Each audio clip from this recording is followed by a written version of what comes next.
Boa noite para todos. É uma alegria, um prazer redobrado, um momento inusitado à minha alma. Encontrar, obviamente, um brasileiro, se calhar muitos brasileiros, que deambulam por essas praças, mas é o carinho enorme pelo Lutênio, pelo trabalho que realiza e pela possibilidade de nos permitir aqui estarmos. Que Jesus, o amigo incondicional de nossas almas, permita-nos a todos a conquista da própria paz.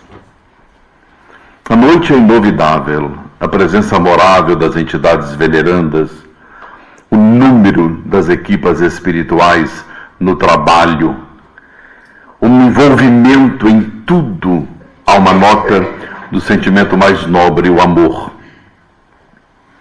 E lembrarmos-nos na noite de Francisco Cândido Xavier, o protótipo da mediunidade, o protótipo do homem do futuro, um homem extraordinário, um ser humano fantástico.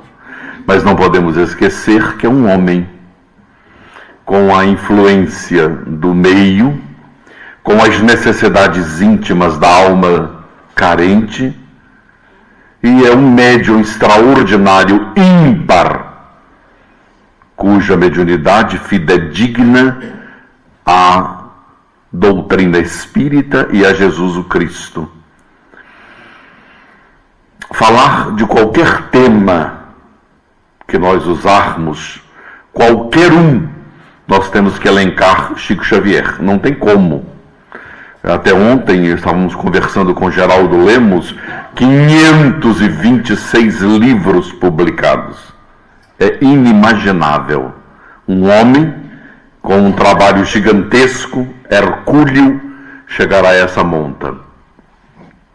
Augusto dos Anjos, um poeta extraordinário, quando Chico Xavier, pela manhã, às 5 da manhã, estava tirando ervas daninhas, porque ele plantava alho e cebola, além dos afazeres todos que tinha. Ao tirar e ao revolver a terra e tirando as ervas daninhas, Augusto dos Anjos lhe aparece e lhe diz: vou ditar para você um soneto, porque logo mais à noite eu gostaria de escrever e queria que você familiarizasse com aquilo que eu vou dizer, tomasse conhecimento das palavras, colocasse no interior de você aquilo que eu vou dizer. Naturalmente, o senhor pode dizer. E Augusto dos Anjos fala na acústica de sua alma o soneto. E ele pede ao Francisco Cândido Xavier que repetisse o soneto outra vez. E ele o faz, repete outra vez. E à noite, depois da reunião do ocorrido, o Chico Xavier narra: não chegou nem 50% da beleza do soneto ditado pelo Augusto dos Anjos. Então, o que ele quis legar para nós, que mediunidade requer sintonia, requer estudo, requer delicadeza. Mediunidade é um instrumento. Já viram uma enxada guardada, pendurada, sem trato?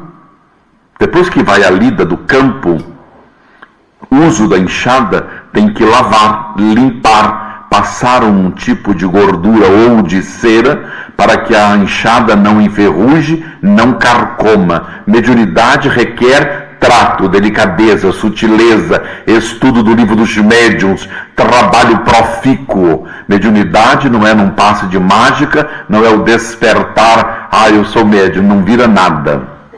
É igual pipoca, arrebenta, mas não tem gosto. Mediunidade requer um trabalho. Trabalho esse em todos os setores. Vamos ver um quadro numa reunião mediúnica onde Chico Xavier está trabalhando em Pedro Leopoldo, o grupo espírita Meimei, dirigido por Arnaldo Rocha, o marido de Meimei. estão trabalhando. Repentinamente, a descrição é de Chico Xavier, obviamente, porque é a maior antena mediúnica que nós conhecemos. Todos os médiuns estão aqui, Chico Xavier está no teto.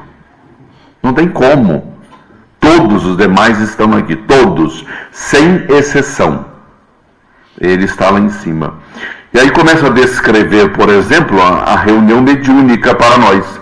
Ele disse que viu entrar o bispo da cidade.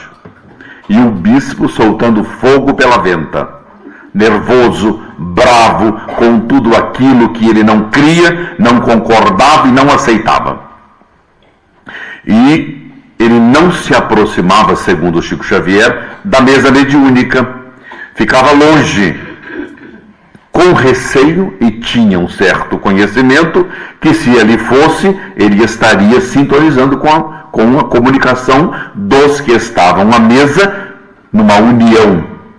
E ele longe, e nem os espíritos orientadores, porque os espíritos bons não forçam ninguém, não obrigam ninguém. Como minha mulher, por exemplo, vá ao centro hoje. Não, eles não dizem nada, eles compreendem, eles entendem e respeitam, como a mulher deveria dizer: meu marido quer ir ao centro? Vá, não quer, fique em casa.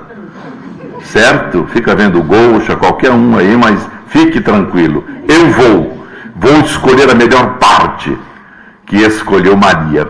Mas naquele exato momento, o Chico Xavier começa a ver uma equipe espiritual de Palminha, José Grosso, José Kleber, Irmã Sheila e outros espíritos instrutores vão formando com o pensamento colhido. Vedes a importância de todos nós vibrarmos numa tônica superior, vibrarmos para que os espíritos recolham a energia que nós emitimos.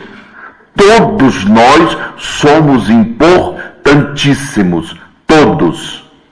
E aí, nesse exato momento, o Chico Xavier vai descrevendo que forma-se uma procissão enorme, velas, todo mundo orando, todo mundo caminhando, e vê-se o andor. Quando aquele andor estava caminhando, o indivíduo ou o bispo olha, e a cadeira do bispo vazia. O que é que ele faz? Corre para a cadeira e senta-se à cadeira.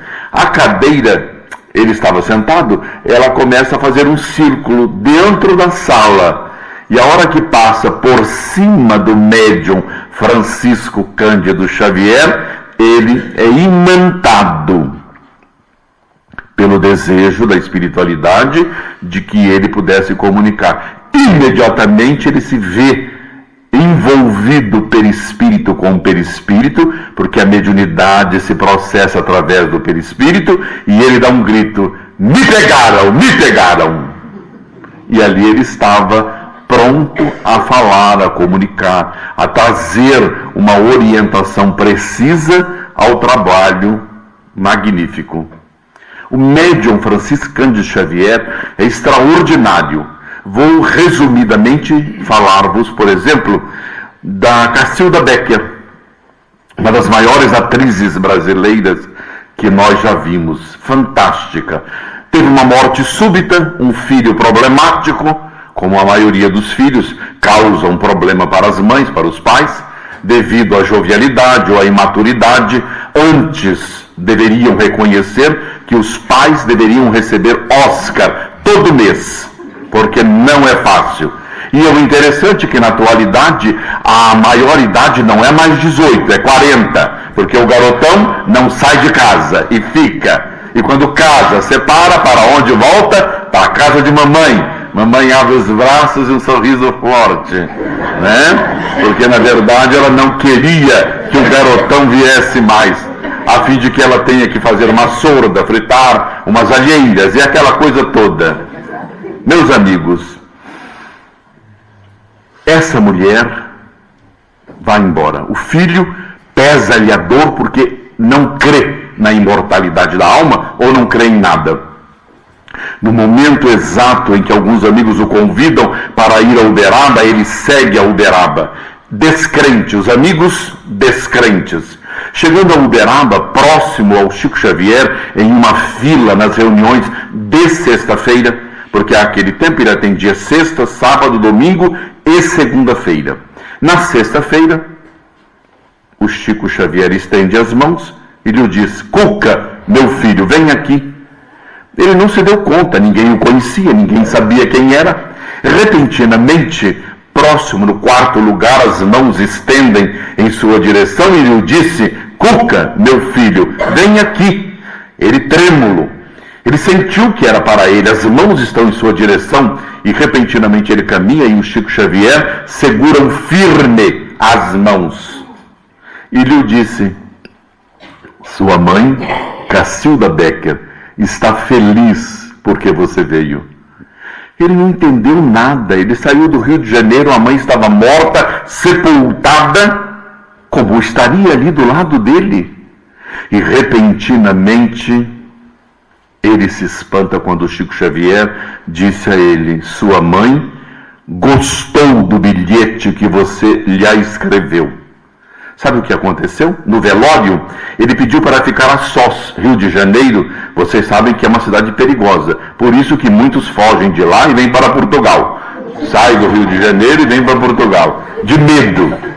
E aqui é calmo, Águeda é um paraíso. Se calhar até eu venho para cá. Meus amigos, é incrível. Ele, sozinho no velório, escreve um bilhete para a mãe.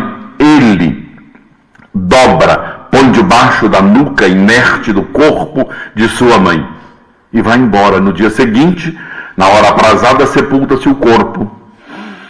Diante de Chico Xavier, que lhe afirma: sua mãe amou o bilhete que você escreveu a ela. Ele tremia, batia-se todo e os amigos todos dizendo, incrédulos: que bilhete é esse, Cuca? Que bilhete? E repentinamente o Chico Xavier, com uma placidez, afirma: Cuca, sua mãe vai ler o bilhete para você. E ela incorpora no Chico Xavier e lê: querida mamãe, eu amo você. Você é a razão de toda a minha vida, é a paixão da minha vida. Eu tenho uma dor dentro de mim que você não imagina. Eu queria tirar você do esquife e levar comigo. Mamãe, eu te amo. Você é a coisa mais importante da minha vida. E você vai embora. Você me deixa. E eu não entendo mais nada. E eu arrependo-me de muita vez ter brigado com você. Arrependo-me, mamãe, de não ter dado ouvidos a você. Mamãe, perdoa-me, por favor. Os meus amigos estão dizendo que haverá o dia do juízo final. Se houver, eu quero que a senhora saiba que eu sempre a amei, eu sempre desejei voltar, mas na minha juventude eu fui embora, eu deveria ter voltado. Mas eu quero que você saiba, eu amo você. E ele desmaia aos pés do Chico Xavier. Mediunidade. Esse é o protótipo daquilo que um dia lograremos ser. De que um dia, mediunidade desse médium extraordinário, o homem Chico Xavier. Volta do trabalho, exausto. Fazendo a modelo, quem não foi ainda a Pedro Leopoldo, é longe. Este homem muitas vezes ia a pé e voltava. Ou ia de charrete e voltava. Ou ia com alguns amigos e voltava. Muita vez fora da hora. E lá vinha ele cansado, com todos os livros debaixo do braço, os arquivos da Fazenda Modelo, onde ele trabalhava com animais. O melhor funcionário da Fazenda Modelo. Todas as exposições de gados da cidade de Uberaba, quer fossem, aonde fossem realizadas, lá estava Francisco Cândido Xavier. Sabia de vaca Nelore, vaca holandesa, vaca de tudo quanto é jeito. Conhecia o gado, conhecia os animais na essência. Conhecia fatos que ninguém tinha conhecimento. Vedes a grandeza deste homem. E este homem, vindo pela noite adentro, depara-se com um animal muito feroz, um cão, que lhe abre os dentes, não sorrindo, mas querendo atacá-lo, porque o cão devia ter algum problema, devia estar faminto, mas um cão grande. Ele olha para o cão e disse o cão: você não vai me morder, vai? Ele olhou, tentou ir, o cão botou um sorriso mais feroz para ele. Ele respira profundamente. Ele contando isso em Pedro Leopoldo, eu ouvi na casa da irmã Luísa. Ele olha para o cão mais uma vez e lhe disse: presta atenção, uma proposta que eu vou lhe fazer. Se você não me morder, dar-lhe-ei toda a carne que tenho em casa. O cão olhou para ele, baixou a cabeça e o Chico começou a andar e o cão atrás. Olha que coisa interessante. É um fato de um homem que consegue o envolvimento psíquico com o nosso irmão, que é um princípio inteligente na criação, que o Chico Xavier, com a mediunidade que tem, alcançava-lhe a intimidade do ser. Chega em casa, abre o portão, entra o cachorro primeiro. Chico abre a porta de casa, abre a geladeira, tira toda a carne e põe no chão. E ainda vai ao fundo, onde estava fazendo charque, que é uma carne que fica ao sol. Já estava à noite, teria que recolhê-la, e recolhe. Nesse inteirinho aparece a irmã Luísa. Que é isso, Chico? A nossa carne. Fique tranquila, que eu prometi ao meu amigo que dar-lhe-ia toda a carne se ele não me mordesse. Ele não mordeu, merece a carne. Ora, na atualidade, um homem que promete a um cão dar a carne e cumpre, nós deveríamos ter vergonha dos nossos que dirigem a nação, que cuidam dos doentes, que nem sequer às vezes têm uma medicação, dos brasileiros que sofrem com um remédio genérico que é uma porcaria. E este homem promete ao cão e ele cumpre a palavra. Ora, qual é a mensagem da doutrina? O livro dos Espíritos, o modelo e guia para nós é Jesus. Mas nós não precisamos ficar olhando e mirando Jesus, que é complexo para nós. Possamos ver Chico Xavier, um homem notável, um homem extraordinário que promete a um cão e lhe o dá. Um homem que socorre na penúria alheia. E digo-vos outra, pedindo licença, mas eu estava na residência dele, 2h40 da manhã, repentinamente conversando, ele, Dona Enói, uma negra forte, que era dama de companhia à noite. Ele pediu licença, tomou um remédio e ficaria 10 minutos. O Chico Xavier é um homem como nós somos, e virou-se para mim e disse assim: Divaldinho, eu vou dar uma descansada, que eu vou tomar uma medicação, preciso de um repouso. 15 minutos eu estarei de volta. Dona Enói, por favor, pode chamar-me? Pois não. Eu vi ressonar, porque estava próximo, e eu lhe disse: não chama não, deixa dormir. Ela falou: Deus me livre, ele é bravo. Eu tenho que chamar. Se eu não chamar, ele fica bravo comigo. Ele acorda, sentou, veio um chazinho, e repentinamente ele olha para mim e fala: eu tenho que sair, você me desculpa, mas eu vou sair e volto. Eu falei: mas aonde o senhor vai uma hora dessa, quase 3 da manhã? Eu volto já, Divaldinho. Tio Chico, eu chamava ele Tio Chico. Não quer que eu vá com o senhor? Não. Eu estou recebendo a visita de um espírito que pede para que eu vá a um lugar na favela, dê o meu endereço, levar uma medicação para alguém que está enfermo e arde em febre. É fora do cabo.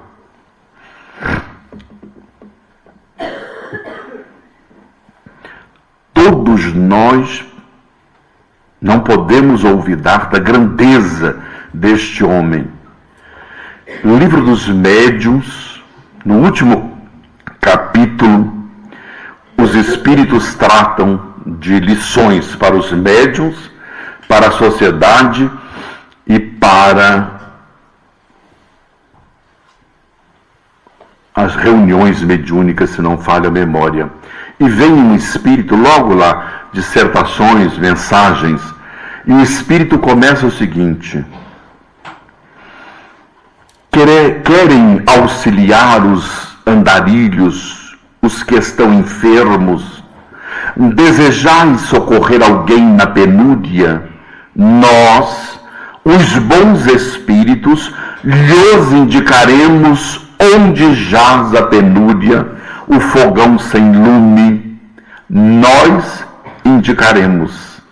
Aquela noite foi aquilo. Os espíritos apareceram para aquele homem altamente antenado e disseram para ele: vá em tal lugar, lá jaz a penúria, o fogão sem lume, a casa não tem comida. Ele foi à farmácia, comprou um remédio e levou até aquele lugar para tirar o indivíduo de uma crise violentíssima de asma brônquica. Esse é o homem. O homem, a mediunidade, é um homem que fez um trabalho gigantesco. Nós não conhecemos quem é Chico Xavier. E a obra de Chico Xavier, se estudada, dar-nos-ia chancela para qualquer problema na vida. Ela tem toda a estrutura extraordinária. Então, que nós, dentro desse evento todo que a nossa casa vai ter, que já teve uma apresentação, que vai desenvolver nas outras semanas todo um trabalho voltado dentro do campo da mediunidade, do homem, em homenagem ao médium Francisco Cândido Xavier, é o nosso maior patrimônio, é ainda estudar a doutrina. Às vezes, como afirma Paulo, nós podemos ler tudo e reter o que é bom, mas não precisamos perder tempo no marasmo de tantos livros que não nos falam ao raciocínio. A nossa casa aqui, a vossa casa, ela tem toda uma estrutura de livros gigantesco para serem lidos. É preciso ler, é preciso conhecer, não digo a obra inteira do médium Chico Xavier, mas os clássicos. A mediunidade de Chico Xavier é ímpar, e que este ambiente sobre as bênçãos da espiritualidade promova-nos cada vez mais estas oportunidades de reverenciar a grandeza da mediunidade e do homem Francisco Cândido Xavier. Muita paz.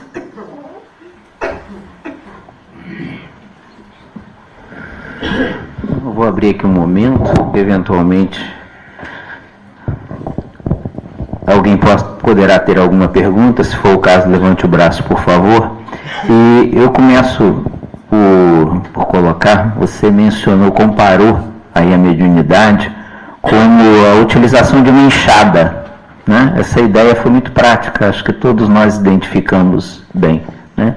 E como é que fica a situação do médium em geral que não gosta de estudar, ou acha que está num patamar, num nível em que já não precisa estudar, que já exerce a mediunidade há muitos anos e pode dispensar o estudo? Vaidoso, prepotente, pelo amor de tudo que é mais sagrado no mundo. Médium Francisco Cândido Xavier completou 90 anos e eu fui levar um mimo a ele. 3 horas de viagem é muito perto para nós. E eu fui dar um abraço no amigo e levar-lhe um mimo. Entrei, ele estava estudando o Livro dos Espíritos e o Evangelho. Estudando. É um homem que não precisava estudar. Não precisava. Ele estava estudando. E fez menção para mim, que sou chulo na área da física quântica, onde estava no Livro dos Espíritos a física quântica. É inacreditável. Eu às vezes apanho-me com determinados companheiros que dizem, não, eu não preciso estudar, eu já fiz, eu não aguento mais fazer o livro dos Espíritos. Não aguenta não, você não conhece nem a introdução, os prolegômenos, o desenvolvimento, porque não dá para entender, para sambarcar. Toda vez que nós lermos a doutrina, ao Pentateuco pelo menos, nós vamos ter sempre uma visão dilatada. Obviamente que a nossa casa tem estudos notáveis das obras do André Luiz, que desenvolvem todo o Pentateuco espírita. As obras do Espírito André Luiz. Esse nome, Gotuso, Calderário, Irmão Gúbio, Alexandre, todos Herculano, são pseudônimos, são todos eles da codificação. Todos da codificação. Toda a obra de Chico Xavier foi supervisionada pelo Espírito da Verdade. Toda a obra. Então, é um médium extraordinário. Nós, todos, se nos reuníssemos para estudar, não teríamos a mínima condição de enfrentar um público desses, como Chico Xavier, estudiosos. É preciso, devemos estudar. Mediunidade não fica estagnada, ela tem que produzir, ela tem que sempre. Hoje eu estou com 65, quando eu li pela vez primeira com 17, e hoje ainda continuo lendo, aprendo cada vez mais. E quanto mais conversarmos, quanto mais participarmos do trabalho, do desenvolvimento da área mediúnica, mais abrir-se-á os canais da mediunidade. Você mencionou que foi visitar o Chico, ele com 90 anos e estava estudando. Com 90 anos, ok. Valdir, como é que fica, se alguém tiver alguma pergunta, levante o braço, por favor, tá? Como é que fica a situação de muitos médios que, embora não estudando, eles seguem trabalhando? Como você explicaria isso? Cego guiando cego. Abra um parênteses. Dizem alguns, mas ele está fazendo bem.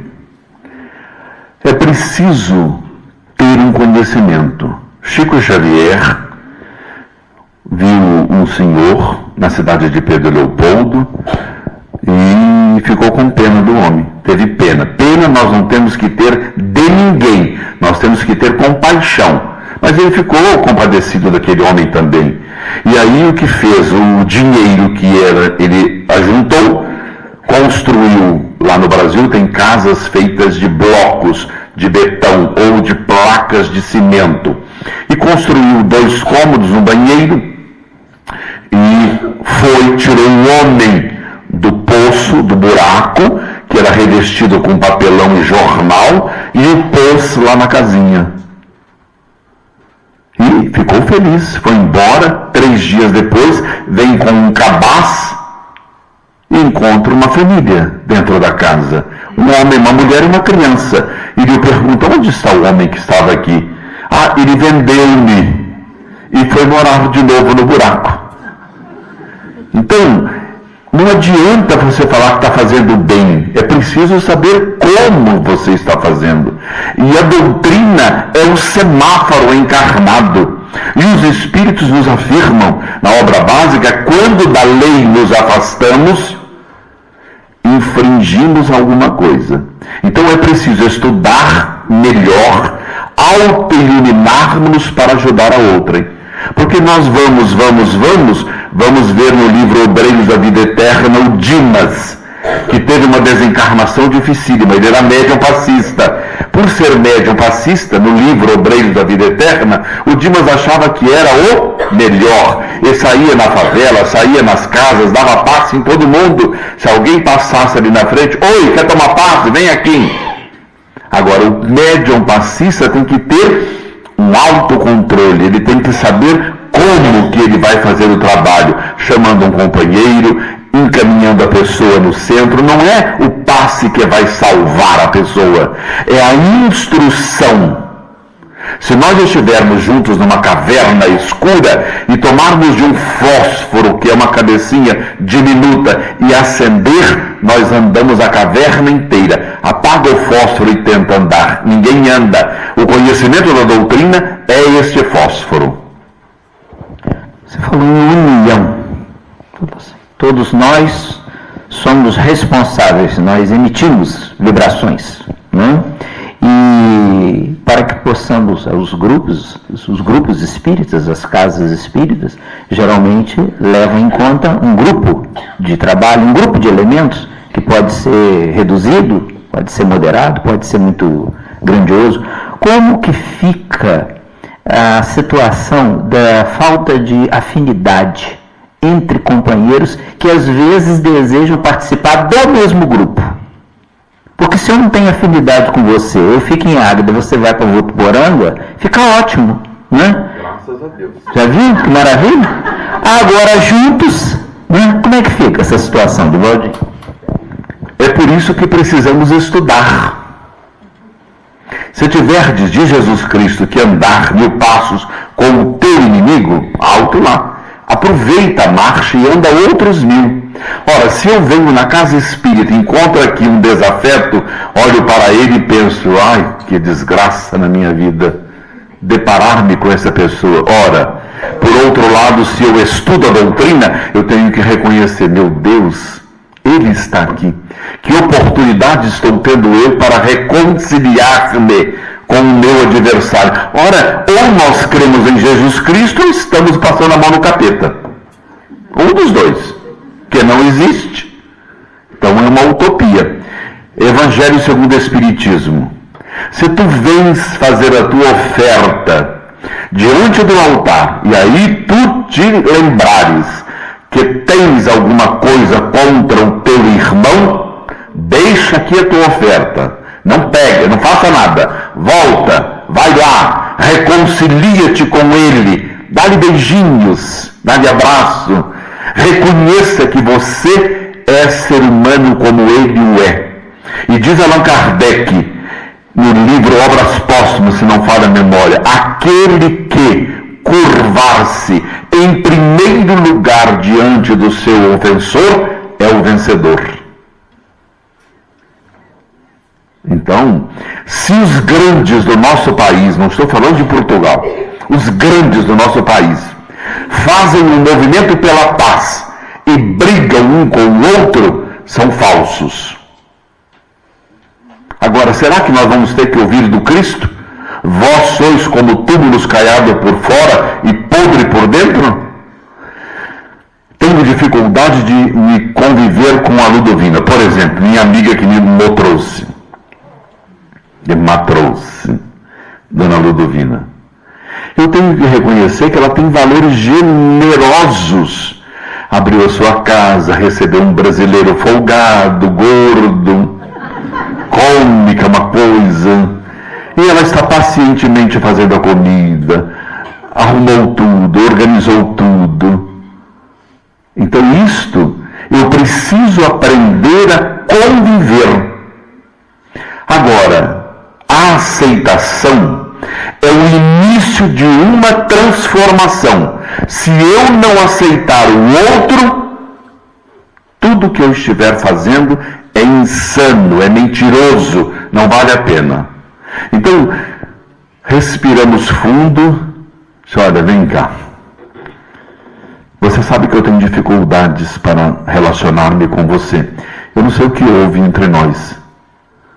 Abrindo parênteses agora. Livro dos Espíritos. Influência dos Espíritos. Os Espíritos interferem na nossa vida? Respondem muito mais do que pensais, que de ordinário, de primeiro, são eles que vos dirigem. Livro dos Médiuns, último capítulo. Toda divergência de ideias causa a intromissão dos maus espíritos, por certo, destruindo a obra. Nós vamos querer que uma obra seja destruída por capricho meu, por princípios errôneos que eu tenho em relação a outra? Vem São Vicente de Paulo no Livro dos Médiuns, no último capítulo, e afirma: a união faz a força. Uni-vos para sede fortes, que a chama da amizade pura deve unir, iluminar e aquecer os vossos corações, porque somente assim resistireis aos ataques impotentes do mal. Obrigado. Divaldim, você mencionou que os espíritos retiram fluidos, trabalham também com os nossos fluidos, né? E oferecem às vezes telas espirituais, conforme aquela que foi descrita por Chico Xavier. Se eu estiver bem, possivelmente posso considerar que estarei em condição de doar algum fluido. E se eu estiver menos bem, ou até doente, como é que fica a minha situação? Eu estou no meio de um grupo extenso? Toda oportunidade que nós reunamos juntos, quando vai proferir a oração, nós temos que pensar na oração. Não é tentar fazer a oração que a moça está fazendo. Nós juntos, cada um faz a sua oração. Elevamos juntos o pensamento em uníssono. Relaxemos naquele momento. O nosso perispírito tem propriedades e funções. Ele dilata, se expande. E o fluido que começa a gerenciar em todo o ambiente, ele é curador. Os espíritos estão desvinculando algum espírito que veio conosco, alguns processos de enfermidades psíquicas ou de larvas espirituais tratadas por André Luiz. Enfim, mas eu me encontro doente. Você irá absorver o fluido que os guias estão preparando para que você receba. Tira lá de alguém fluido, coloca a mão na sensibilidade, o espírito que orienta a casa, a pleiade de espíritos, a equipa toda.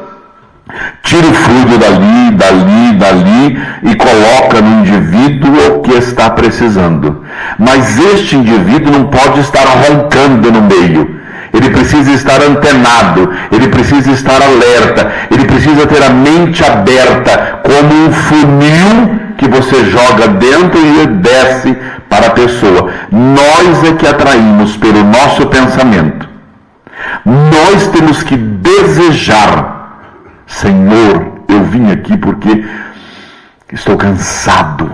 Eu quero que esses espíritos, em nome de Deus Todo-Poderoso, me auxiliem, fortaleçam-me, me dê ânimo, coragem, porque eu necessito, Senhor. E ora com unção, e você sai daqui igual um carro novo Porsche. Sim.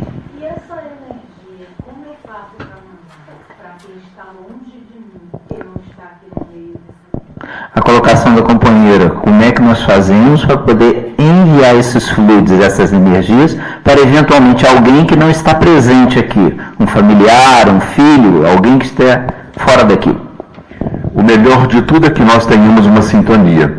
Eu dissesse assim, lá em casa, olha, hoje, às 9h30, nós vamos ter uma vibração no centro, você pegue o Evangelho, leia e entre em sintonia comigo, que nós estaremos pedindo aos espíritos que o envolvam.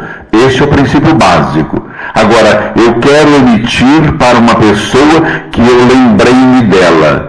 Eu oro a Deus e peço que os espíritos intercedam por ela, mais nada. Não tem como ficar mentalizando porque ela não está sintonizando comigo. Mas eu posso pedir. Agora, o nosso pedido é observado, analisado, e a pessoa precisa ter um mérito para que ela também receba aquilo ali. Na sua opinião, quais seriam, assim, para os médiuns que estão começando ou que pensam em dar início, né, ao exercício da faculdade, na sua opinião, quais seriam os primeiros passos? Olha, todo mundo é médio, segundo Allan Kardec, uns mais, outros menos.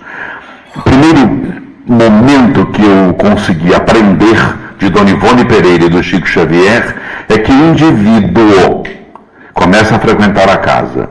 Essa jovem começou agora, tem 6 meses, e eu a vejo sempre sorridente, prestativa, ela está para o que vier, para o trabalho. Eu a chamo e converso com ela. Vejo, mais ou menos em síntese, en passant, o que é que ela tem e proponho a ela. Eu tenho visto que você faz parte dos estudos, de que você vem trabalhar de vez em quando no centro, que você faz parte das palestras. 6 meses, 7 meses eu a convido, lá na minha casa, aqui é uma outra realidade, para fazer um estudo sobre passes, e ela começa a trabalhar no passe. É o primeiro caminho. É um ledo engano colocar na mediunidade. Você entra pelo fundo e se estrombica. Primeiro lugar é calma. Você vai familiarizar-se com o trabalho de passes. Depois disso, a direção, alguém que está olhando para você, convida para a atividade mediúnica. Mas eu não sou médium de incorporação, mas pode ajudar no passe, pode fazer um trabalho de esclarecimento, pode estar juntos para estudar. Mas o princípio básico é que nós mantenhamos uma disciplina, uma frequência. Em nossa casa, não digo aqui, que eu não conheço, lá o indivíduo, quando eu chamo, tem uma folha de trabalho. Ele quer ser trabalhador ou quer ficar coçando o dedão do pé. Ele escolhe. Ele tem um livre-arbítrio. Eu não gostaria. Então aguarda. O dia que você quiser, você me procura. Então tem serviço social no Brasil. Eu não sei como seria aqui, para formar um cabaz, atender uma família, alguém que chega de Nopino, né? Mas o médium, o candidato à mediunidade, não adianta entrar por aquela porta e dizer: doutor, socorre, eu vou receber. Não é médium, é desequilibrado. Não adianta. Não adianta no meio levantar a mão. Vai me pegar, ajuda-me. Calma, abra o olho, ninguém vai te pegar, tá todo mundo, aqui não é a PID, tá todo mundo tranquilo. Vamos sossegar.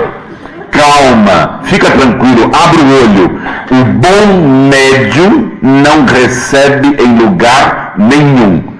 Só no dia da reunião, na hora aprazada, ele tem controle da faculdade mediúnica. Se estiver fora do controle, ele deve sentar-se com a orientação, receber passes para que o perispírito seja envolto nessas energias, que ele retenha e estude também. E a experiência? Quando é que você pode dizer assim, na sua opinião, você diria que um médium experiente?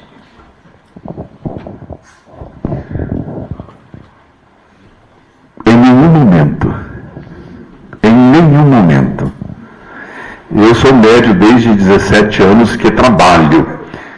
Cada dia é uma faceta nova. Se eu disser-vos que sou experiente nisso ou naquilo, eu não sou. Não sou. Mediunidade é um campo vastíssimo, vastíssimo. Nós temos que estudar muita vez o que ocorre com aquela pessoa. Agora, quem logo dá respostas, bom dia a cavalo dá. Tem que tomar cuidado.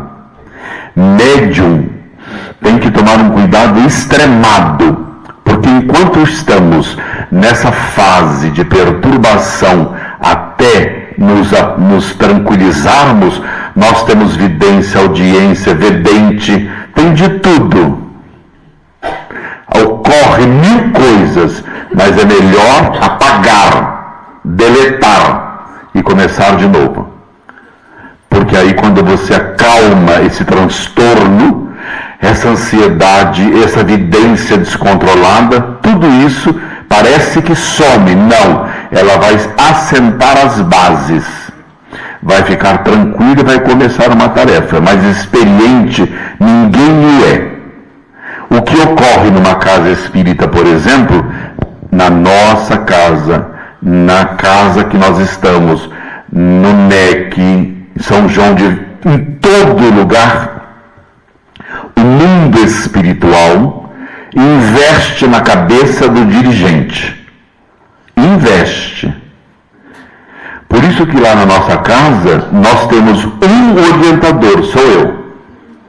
Agora, se eu chegasse no centro e dissesse, todo mundo vai vestir rosa-choque, todo mundo vai trazer um pompom na orelha. Só o Divaldir ficou doido, tá parecendo o Zé Castelo Branco? Que é isso? O Divaldir pirou de vez. Deu para entender, eu saí fora da casinha, eu fugi da casinha. Então alguém da direção, alguém da casa tem que dizer, não, Divaldinho, ninguém vai fazer isso. Você está ficando doido? Deu para entender?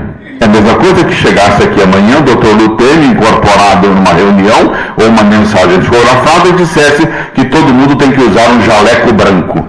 Não é necessário um jaleco branco para quê? Qual a função? Então, nós é que temos que corroborar dentro desse aspecto. Mas a orientação, ela vem através de uma pessoa. Quando tem muita gente querendo o cadeirão, querendo a orientação, querendo dominar, aí é preciso sentar. Em nossa casa, como é um público muito grande, são 500 pessoas, é uma casa muito grande, são 112 médiuns passistas, 45 de incorporação, então dá um certo trabalho. Requer uma organização, requer um discernimento. Todo mundo pode receber um espírito na final da sessão, só que é sobre a temática lida do Evangelho segundo o Espiritismo.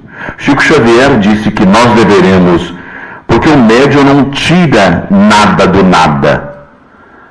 Então ele precisa ter um ponto. Você lê uma página do Evangelho, o médium no final do exercício ou do trabalho mediúnico vai ater-se a mensagem. Leu a paciência, ele no final vai pensar na paciência. O guia que o acompanha, todos têm um guia, que é aprendiz, que é acompanhante, que é o auxiliar, vai tecer um comentário sobre aquela mensagem.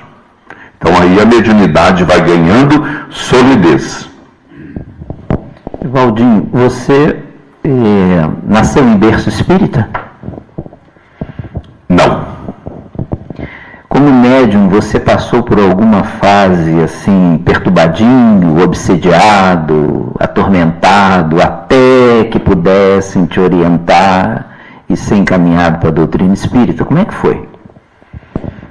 O Divaldinho nasceu perturbado, problemático, renasceu problemático, conflitado, chorava. Aos 6 meses minha mãe me deu um tapa no rabo que eu quase fiquei roxo as nádegas, porque eu não dormia. Minha mãe tinha 3 filhos, 11 meses um do outro, só eu que berrava a tal ponto que ela dormia em cima de mim às vezes, de cansaço. E eu só vivia abaixo de benzedeiras. No Brasil tem muita, e as benzedeiras passavam o raminho murchado inteiro. E a benzedeira dizia, esse menino é perturbado. E o menino continuou. Eu tinha crises, e era tratado com um psiquiatra por causa da depressão, melancolia, aos 8 anos de idade. Eu ouvia fado, eu chorava igual um cabrito novo. Um menino ouvir fado aos 8 anos e chorar, ouvia uma música argentina e berrava. Então a mediunidade, a perturbação e o recordar da reencarnação última. Então era um misto de perturbação mesmo. Quando eu vivia à base de benzedeira, e aos 14 minha mãe tinha algumas amigas espíritas, e minha mãe de tanto falar, elas aplicavam passes em mim e eu dormia melhor. Aí então eu comecei a ver que dormia melhor. Aos 17 anos eu fui ao centro sozinho. Eu conheci o Divaldo Pereira Franco, tinha 6 anos de idade, na minha cidade, que um tio apanhou-me, também para ver se o santo fazia alguma coisa, mas continuei mais perturbado. E aí então eu passei pelo Divaldo Franco, eu tinha 6 anos de idade. Bom, resultado, aos 17 eu fui para o centro, Nunca mais tive um ataque, mas fui e tenho que tomar cuidados. Tenho que saber aonde eu ando. Se eu pisar na poça, eu vou para o sanatório. É verdade. Cada um sabe onde aperta o seu sapato. Pode-se dizer que você está em alta condicional? É verdade. É verdade. Alta condicional.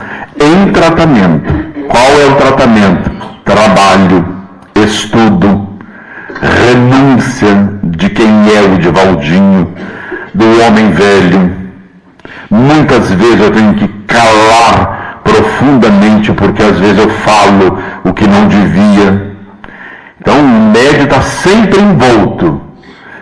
Ele tem que ter uma perspicácia para saber o momento de abrir a boca e de calar. Porque é preferível, como diz Emmanuel,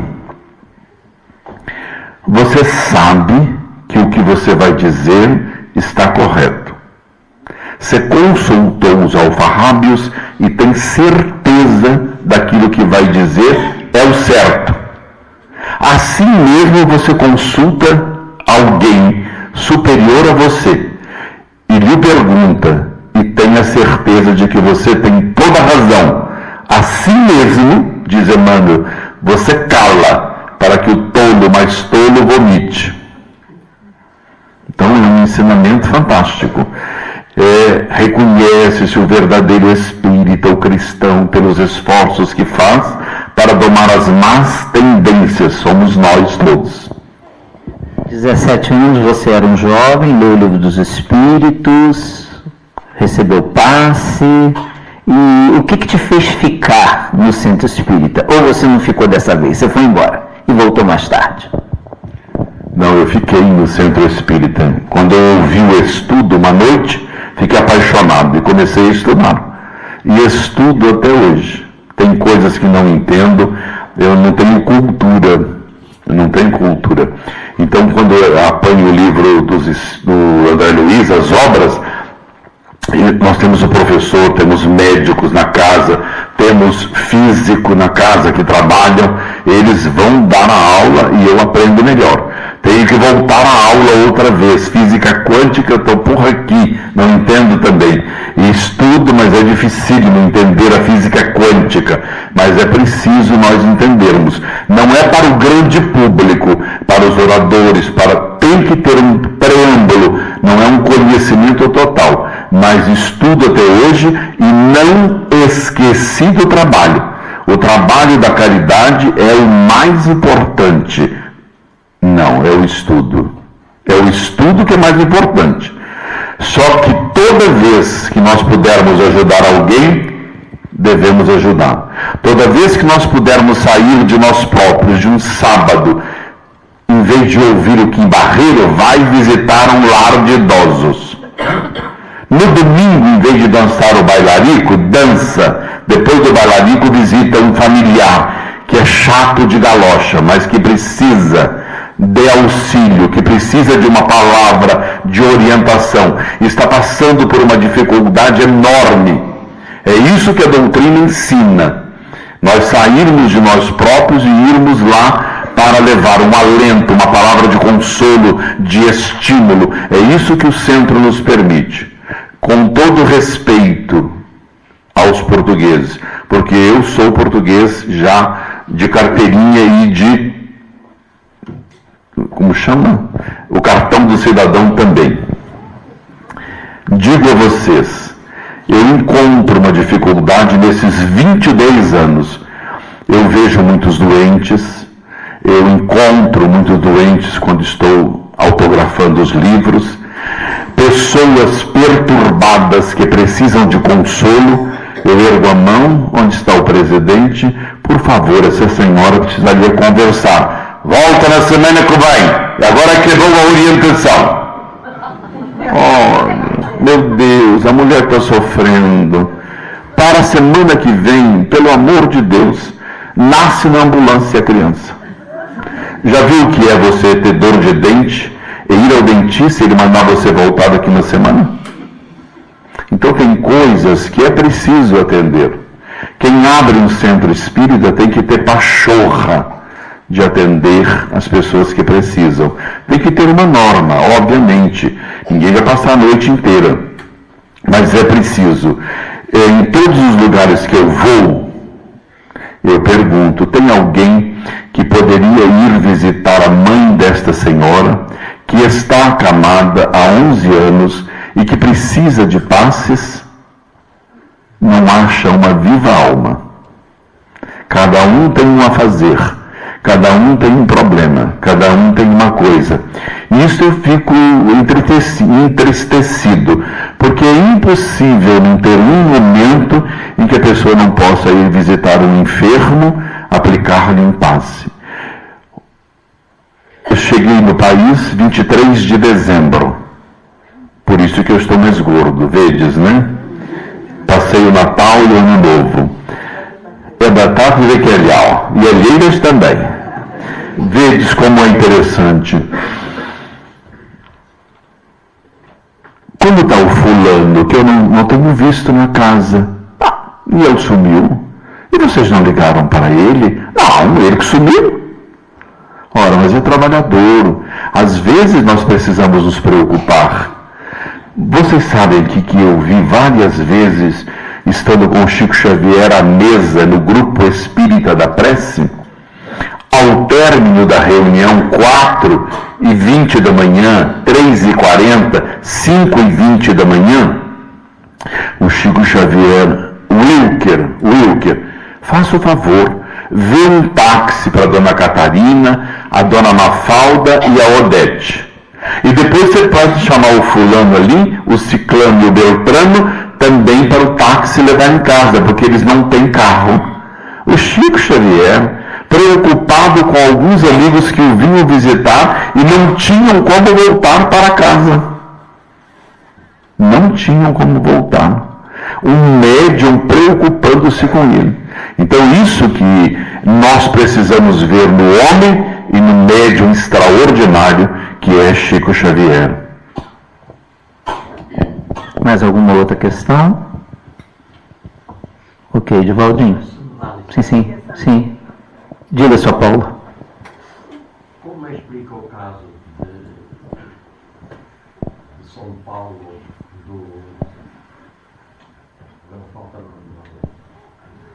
que trabalhava e não tinha conhecimento da doutrina? Como que se explica o caso de José Rigor, que não tinha conhecimento da doutrina espírita? 99% dos médiuns do Brasil que exercem o fenômeno da cura dizem-se católicos. 99%. Eles afirmam ser católicos, porque se é espírita, pode haver, mas não é para cortar, não é para tirar a roupa da pessoa e passar a mão no corpo da pessoa.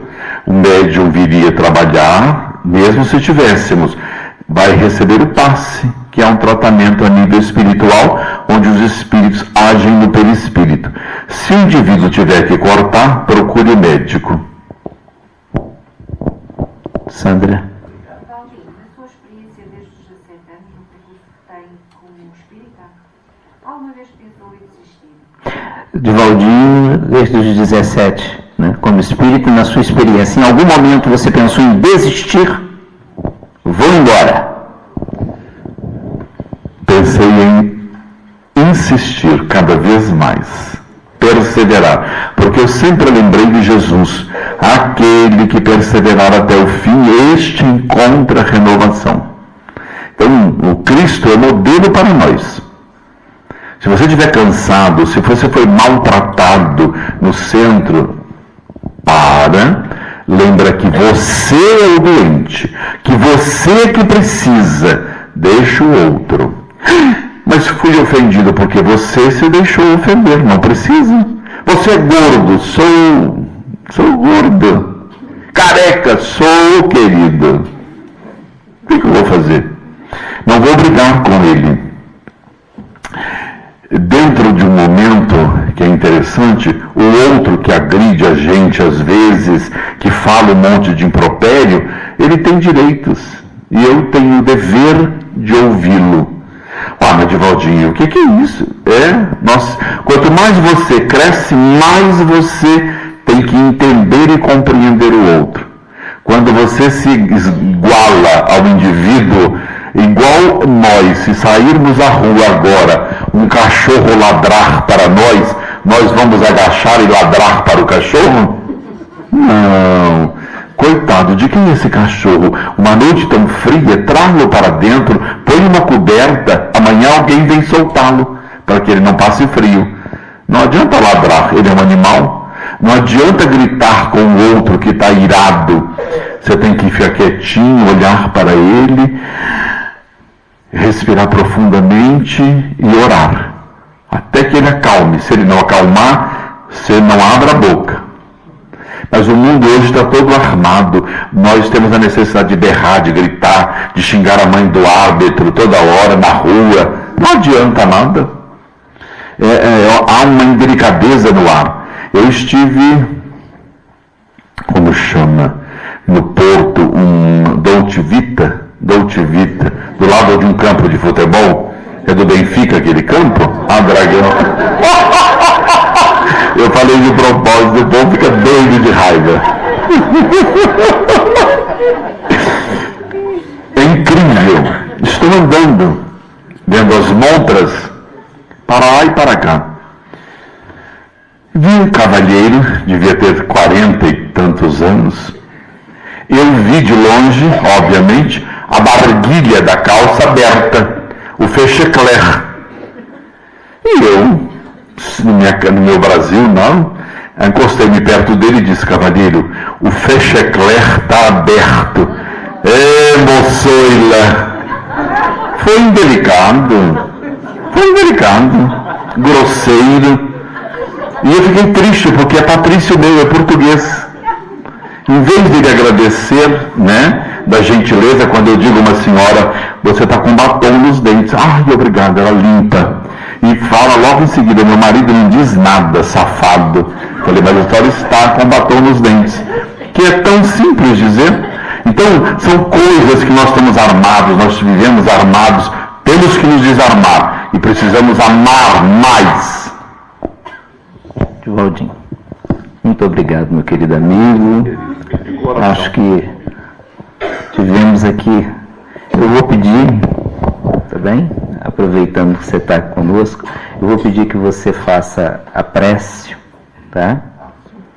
E depois nós vamos passar a segunda parte dos nossos trabalhos, que é o serviço do passe, e as pessoas poderão te cumprimentar mais à vontade, eventualmente receber um autógrafo. Vamos então, vou pedir que você peça o senhor Antônio, coloque a música, por favor.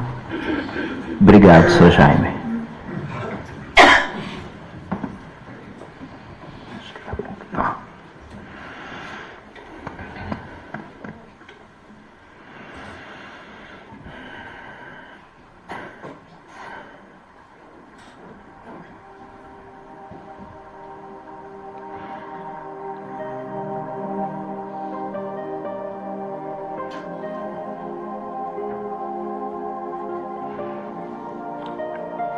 Boa noite para todos vocês, imensamente agradecido pela oportunidade de falar-vos numa noite tão oportuna quanto esta. O trabalho que se desenvolve na Casa Espírita que nos alberga é um trabalho de alto teor doutrinário, que é o trabalho do desenvolvimento da capacidade mediúnica de todos aqueles que adentram as fileiras do Espiritismo para acercar-se, assenhorear-se do bordão da fé e arremado à esperança de um futuro melhor. Você, candidato à mediunidade, não te detenhas à margem obscura da vida, reerga-te um tanto mais. O trabalho de desenvolver a mediunidade com Jesus e com Allan Kardec é a oportunidade máxima do ser humano. Aquele que sofre, aquele que padece, aquele que jaz no catre da dor, há de reconhecer a oportunidade belíssima de desenvolver em si as capacidades mediúnicas que a doutrina espírita exalta com grandeza, com maestria e com muita beleza. Ó meu irmão, vós que estáis a viver lá fora, que estáis fora do quadrante da oportunidade do trabalho, reconhecer-vos nesta casa uma oportunidade de dar-vos em holocausto a vida, e é preciso apenas estudar a doutrina dos Espíritos, trabalhar incessantemente na divulgação deste conceito doutrinário que há de trazer para cada um dentre vós a oportunidade máxima de brilhar a luz interior que dormita em todos vós. A casa que nos alberga, sobre a bandeira da fraternidade, sob a presença dos Espíritos e das equipas espirituais que estão trabalhando ao longo dos anos e mourejando na bandeira da fraternidade, é vós todos que aqui estáis, a todos vós que reorganizar-se no trabalho de desenvolver a doutrina, vocês que estão à frente da liderança, recebei o meu abraço fraterno, o meu carinho imenso de tudo aquilo que desenvolveis junto a uma doutrina como a doutrina dos Espíritos. Praz-me muito e eu vibro na alma com o desejo ardente de que deveis sempre marchar pela porta estreita, logrando encontrar dificuldades, mas as dificuldades deverão ser solidas à medida que vós todos tendes à mão o conhecimento libertador e não deixeis mais ser pegos pela invigilância, mas sim pela oportunidade de colocar sobre o candeeiro a luz que emana da verdade e não mais debaixo do alqueire. A vós todos que estáis aqui, o abraço fraterno, o carinho de sempre do amigo de todos vós, Eduardo de Matos.